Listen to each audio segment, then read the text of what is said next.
It started with a man. Gunpei Yokoi turns out to be the Jonathan Swift / Cervantes / William Shakespeare of video games. Who wanted to take gaming on the go. It was Yokoi's team that looked at miniaturization. Everything the NES does, we can do in this little handheld unit. He met with his share of disappointment. It's a cool invention, great thought, probably not a good idea at the end of the day. Gunpei Yokoi was in the doghouse at this point. His system had bombed. Stop. And created something that exceeded everyone's expectations.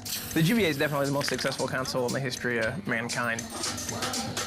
This is the story behind the best-selling game system ever created, and the man behind it. It's the story of Nintendo Game Boy. Game Boy doesn't just lead the handheld gaming market, it owns it.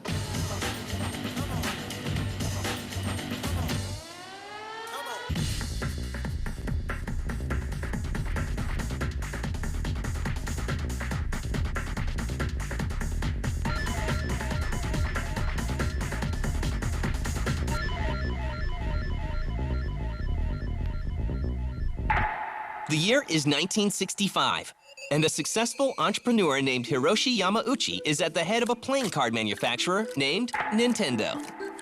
At the time, Nintendo was completely and totally run by Mr. Yamauchi. He made all the decisions, and any decision made by anyone else was always run by him for approval or for his own take on it.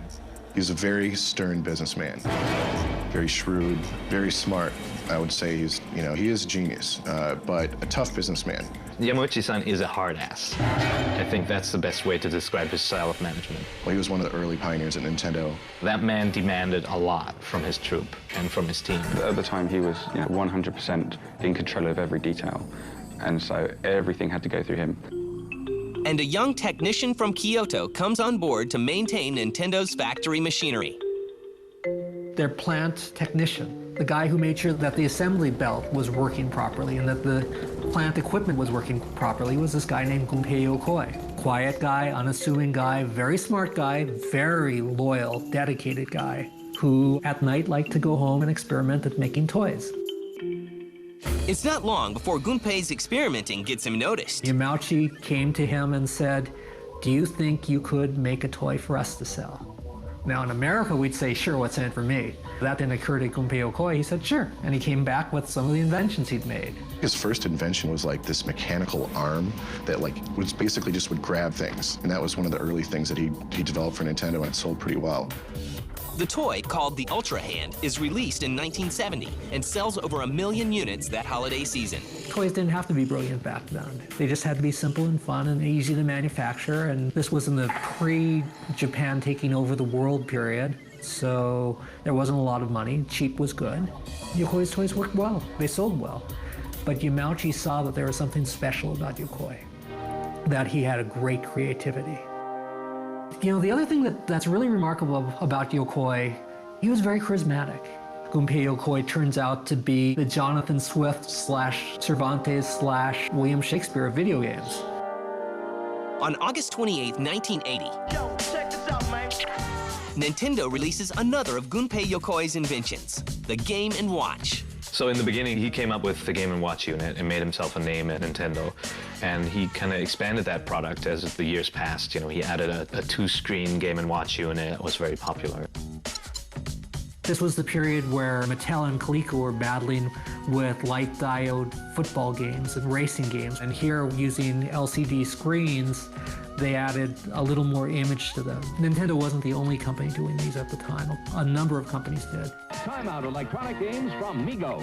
All tell time and are so slim, you'll play them anywhere. The Nintendo units were usually a little more expensive, but they were usually a little better made and they were a little more creative. With classics such as Manhole and Donkey Kong, the Game & Watch line continues for nearly 10 years, selling more than 40 million units. Yokoi becomes a star player at Nintendo. My understanding was that Gunpei Yokoi really had Yamauchi's ear. That when Yokoi suggested something, the engineers were always behind him. He delivered on what he said he could do, always. Always, always, always. When he said he could make something, he made it. And he made it cheaply. And that was enough for Yamauchi. In 1983, Nintendo releases a video game console called the Famicom in Japan. It comes to the US in 1985 as the Nintendo Entertainment System. The new console is a hit in both countries and will go on to sell 50 million units in its lifetime. Gunpei Yokoi turns his focus to bringing the power of the NES to the palm of your hand. Gunpei Yokoi came up with the idea for Game Boy. As far as the development goes, this was done out of his team. Stop. Gunpei Yokoi's R&D 1 team, which is also responsible for the NES classic Metroid, gets to work. The inspiration for Game Boy definitely was Game & Watch territory. It was basically taking console gaming and merging it with the whole Game & Watch handheld craze. What Yokoi doesn't realize is that their little NES has a big future.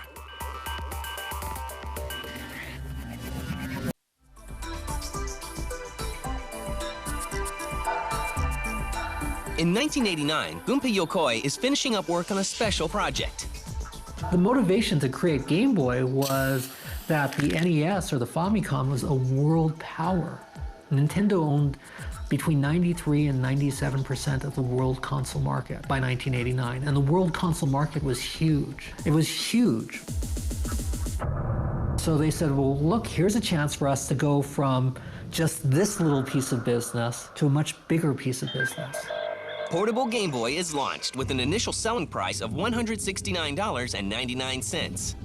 Game Boy had a worldwide launch. Game Boys almost always have had worldwide launches. The launch of Game Boy was tremendous. The world was in love with Nintendo. The United States was in love with Nintendo. It was an immediate hit. It came out, people bought it, it immediately expanded their business. And the Game Boy has an unstoppable ally, a game called Tetris. The initial success of the Game Boy was due to Tetris. A fantastic game and a brilliant business decision for Nintendo to bundle it. Tetris was very, very instrumental to the success of the Game Boy, simply because it was on the Game Boy at the right time. I wouldn't say that the Game Boy wouldn't be what it is today had it not been for Tetris, but it certainly helped really jumpstart and accelerate the Game Boy audience growth. They had Tetris, you can't underestimate that as, sort of a factor in the original Game Boy's success. Nintendo also has a stable of NES games that are perfect for the Game Boy. When Game Boy launched, Nintendo went back to the well a little bit. NES had come out in America in 1985, 86 was when it went coast to coast. And it had NES Baseball, it had a NES Tennis, there was a golf game.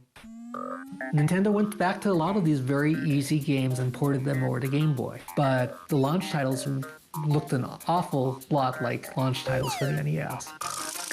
But it doesn't take long for competition to appear.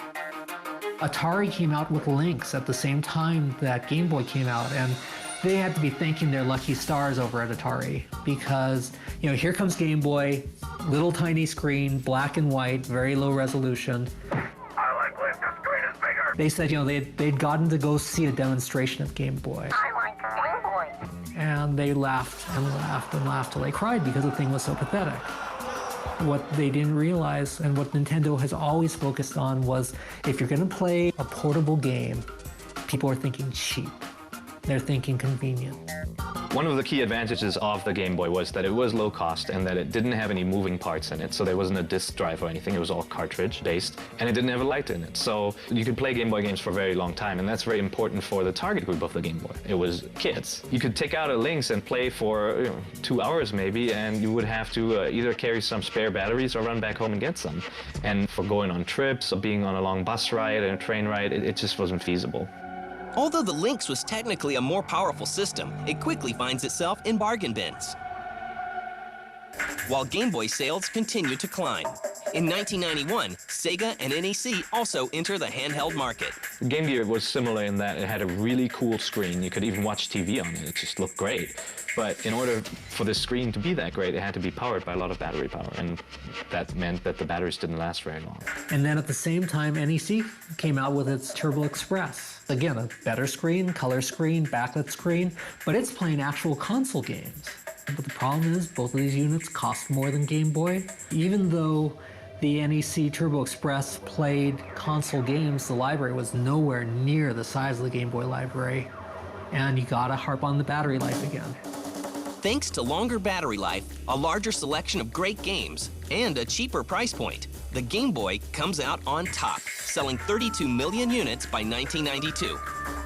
Meanwhile, the Lynx, Game Gear, and Turbo Express become things of the past. But how much longer will the relatively simple Game Boy be able to stay on top?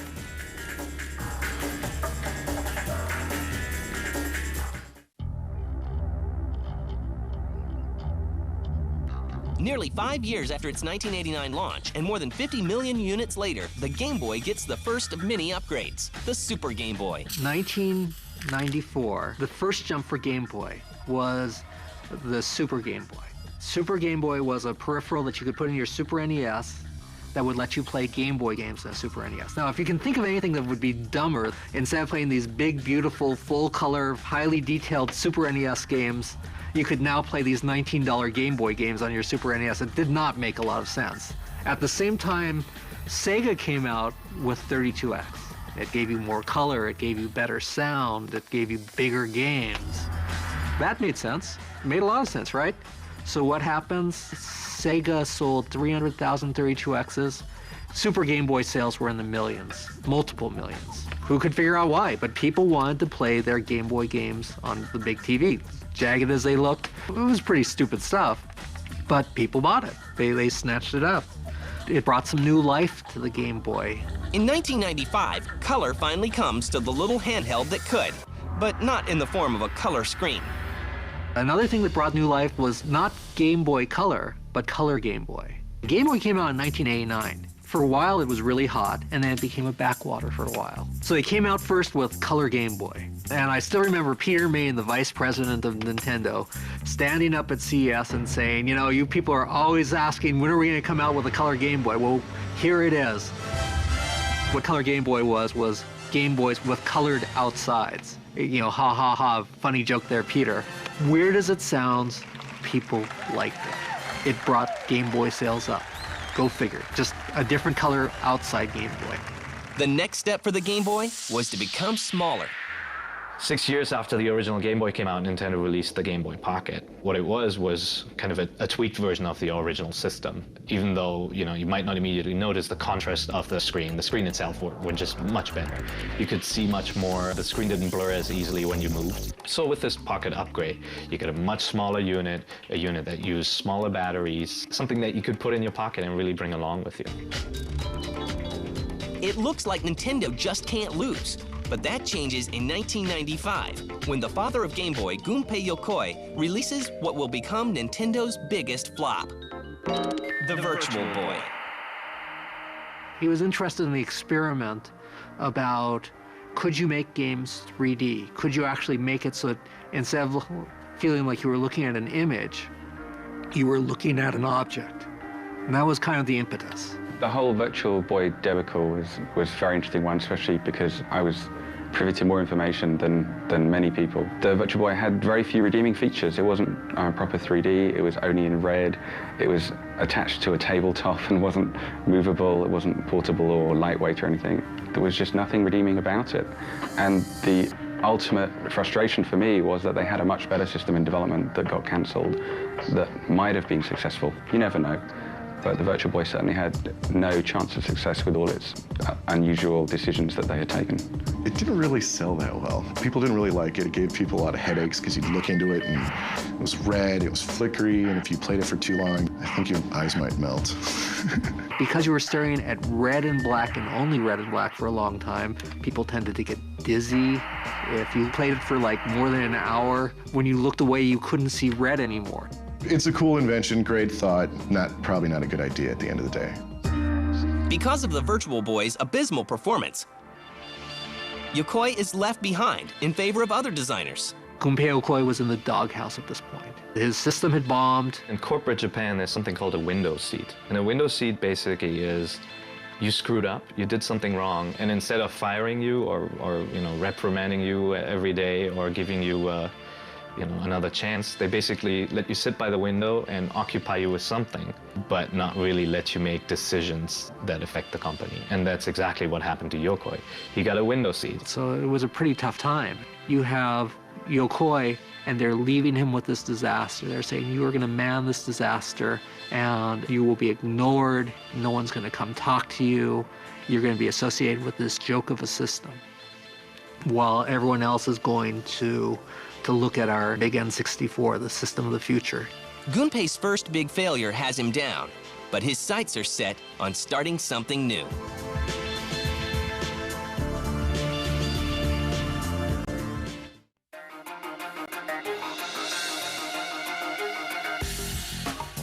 By 1996, Nintendo has grown bigger than ever, and with that growth comes a change in focus to bigger projects, such as the Nintendo 64. This powerful new system overshadows the failed Virtual Boy. In August of that year, Gunpei Yokoi decides to leave the Japanese gaming giant and start his own company. He was sitting there working on stuff that had no consequence, stuff that wouldn't make Nintendo a lot of money, wouldn't exactly change the world. So Yokoi got bored and in the end left the company. It wasn't too much longer that he started Koto. While he was at Koto, he did what he always did. He created a new game system, the Wonder Swan. Tragically, on October 4th, 1997, Gunpei Yokoi is struck and killed by a car in Japan. His death is felt throughout the industry. He was also a father and a husband and very much in love with his children. The name Gunpei Yokoi was synonymous with handheld gaming. And for this person to get, to get killed in a car accident, die such a meaningless death, I think the industry was just shaken up completely,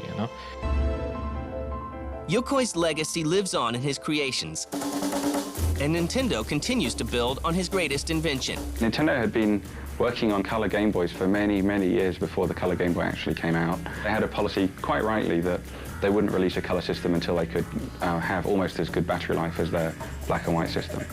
But color isn't the only innovation for the Game Boy. I think that one of the other things that has contributed to the success of the Game Boy has been matching great software titles with the different platforms. I mean, with Game Boy Color, that came out and we were able to launch that essentially with the Pokemon games. Pokemon was a phenomenal success and an amazing game, perfect for the Game Boy. Pokemon. They're great games, and I think they really helped draw audiences in and convince them to buy the hardware. The success of Pokemon puts a Game Boy in the hands of nearly every kid in America. But Nintendo is already thinking about the next step. Nintendo actually had, it was called Project Atlantis. That was the original code name for the Game Boy Advance. It was actually ready a lot longer before they released it, but they didn't want to release it because the Game Boy Color was selling so well. By June 11th, 2001, Nintendo is finally ready to release the next generation Game Boy to the masses. It only takes 4 days for the new system to sell more than 500,000 units at just $99 a piece. Game Boy Advance Pretty much anyone can buy the Game Boy Advance, and we've really tried to take the technological capabilities of Game Boy and improve upon them while keeping them within reach of the average consumer. The Game Boy family has a new addition. A new screen-lighted, flip design model we're calling Game Boy Advance SP. On March 23, 2003, Nintendo releases a redesigned Game Boy Advance. In just 1 year, 6.5 million units of the new handheld are sold. Well, the Game Boy Advance SP, of course, is the culmination of 14 years of great Game Boy fun. It's front-lighted, it's got a rechargeable battery, it's got everything game players have been asking for. In 2003, Gunpei Yokoi's accomplishments are honored at the Game Developers' Choice Awards. For lifetime achievement.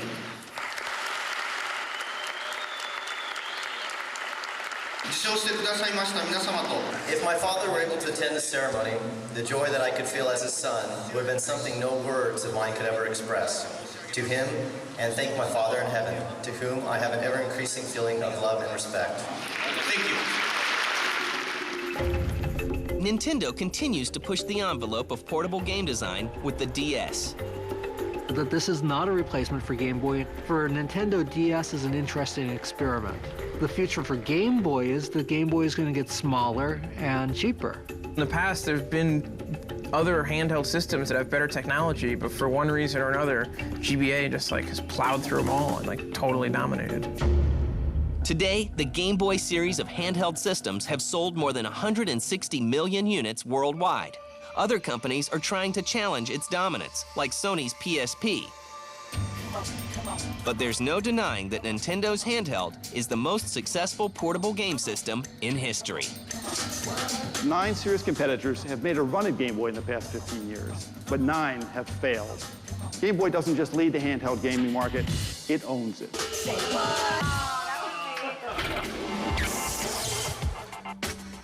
It all started with Easter eggs. Before you know it, I couldn't get enough of God mode. When I don't punch him in, I get a little weak. I thought you were supposed to go backwards in Pitfall. I can't even make it through 2 levels without infinite ammo. I can't remember a time when I didn't use codes. They made up the codes, I just used them. No one's gonna find out. Get the latest cheat codes and walk-through strategies for Grand Theft Auto San Andreas. Write the homie to see if you got what it takes. Cheat season premiere tomorrow night at 10 Eastern, 7 Pacific.